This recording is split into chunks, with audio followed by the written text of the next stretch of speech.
Buenos dias mga kasangkayan, maligayang pagbabalik sa aking munting channel. For today's video, may maisishare ako sa inyo munting kaalaman patungkol sa ating content ngayon, kung saan magjo-join kami ng plastic pipe gamit ang butt welding machine. Pero bago yan, pagkatapos muna ng isang maiksing intro. But before we go any further, a word of caution. Don't let just the salaries drive your choices. Let your desire drive your choices.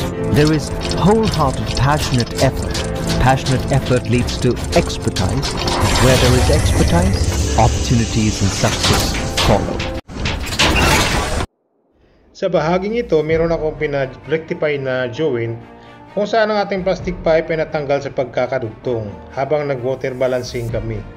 Ito ang ating idudugtong sa pamamagitan ng butt welding. Ano nga ba ang butt welding? Ipapaliwanag natin yan sa panimula ng ating video.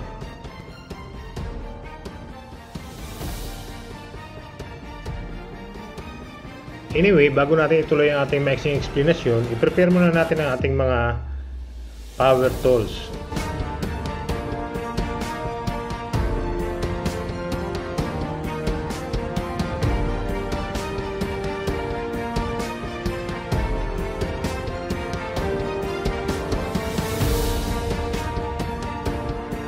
Unang-una, ito ang ating butt weld machine. Pangalawa, ang hydraulic machine. So ito yung mga gamitin natin para madugtong natin ang isang joint.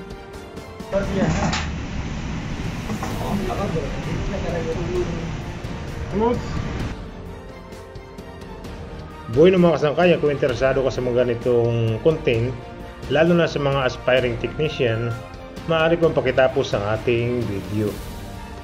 Ang mga belt fusion welding ng mga plastic na tubo ay isang malawakang ginagamit na pamamaraan para sa mga thermoplastic na tubo, kabilang ang mga materyales tulad ng polyethylene at polypropylene.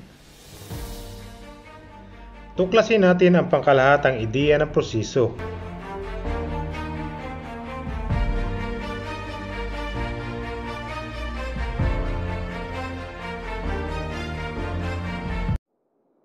Ang butt fusion ay isang process ng pag-init sa mga dulo ng dalawang plastic na bahagi until they reach their melting point. Mahabang proseso ang pag-joint nito. Kailangan pantay yung magkabilang dulo ng tubo at mahigpit na nakaklamp para sa tamang alignment ng ating pipe. Ang pagsasara at pagbubukas ng magkabilang tubo, ginagamitan niya ng hydraulic compress machine. Dito sinisit up muna natin ang heating plate para sa tamang posisyon.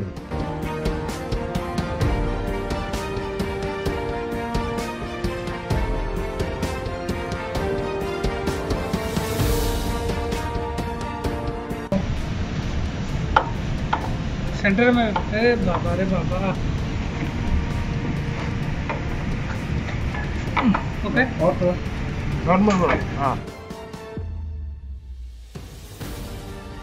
Dito medyo nahirapan kami mag-set up dahil congested ang ating pwesto. Nasa ibabaw kasi kami ng ceiling. Sa bahaging ibaba, naka-ready na ang ating hydraulic compress machine para sa pagdugtong ng ating joint.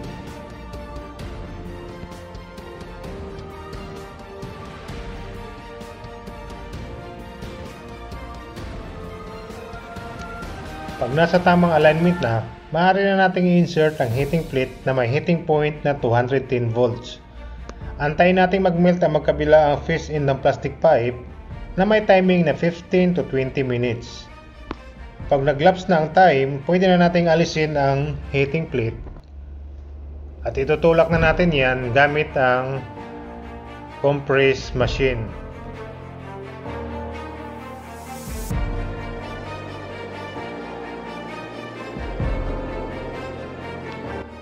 Habang tinutulak ng hydraulic compress machine, aantayin natin ang curing time. Ang curing time depende sa sizes ng pipe.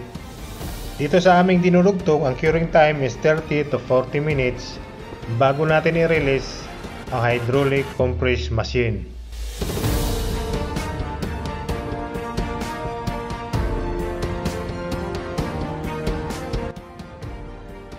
So ganun lang kabasic ang paglugtong ng joint. Sa mga aspiring plumber at pipe fitter, huwag kayong kabahan sa ganitong uri ng trabaho. May mga katalog naman yan at huwag kayong mahiyang magtanong sa inyong mga foreman o supervisor para ma-guide kayo ng tama.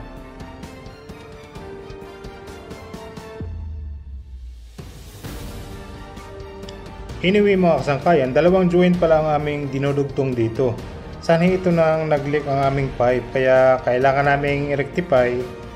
At medyo mahirap ang aming pwesto dahil puno ng mga iba't ibang services. Nandyan ang cable tray, firefighting pipe, water supply, ducting at saka bus bar. So medyo mahirap ang aming pwesto.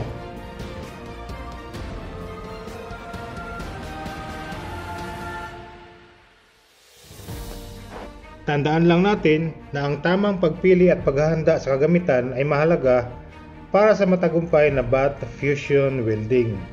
Professional na fitter o tubiro ka man o isa kang mahilig sa DIY or do-it-yourself, ang pag-unawa sa kagamitan ay nagsisiguro ng tama at tiwala na maaasahang mga fusion joint.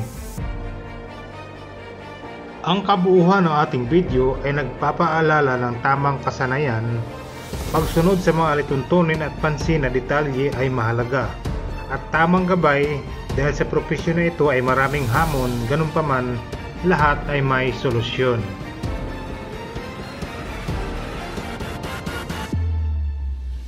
Anyway mga kasangkayan, unti-unti nang kinakalas ng aking crew ang butt welding machine dahil tapos na ang ating activities.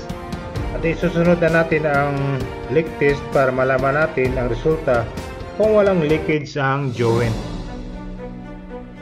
Buhay ng mga kasangkayan, hanggang dito na lang. Pero kung interesado ka sa mga ganitong content, please consider to subscribe my YouTube channel. At kung meron kang mga katanungan, please drop your comments below at sasagutin natin yan base sa aking eksperyensya at abot ng aking kaalaman. Sa muli, maraming salamat sa nakaabot sa dulo ng aking video. Gracias, adios!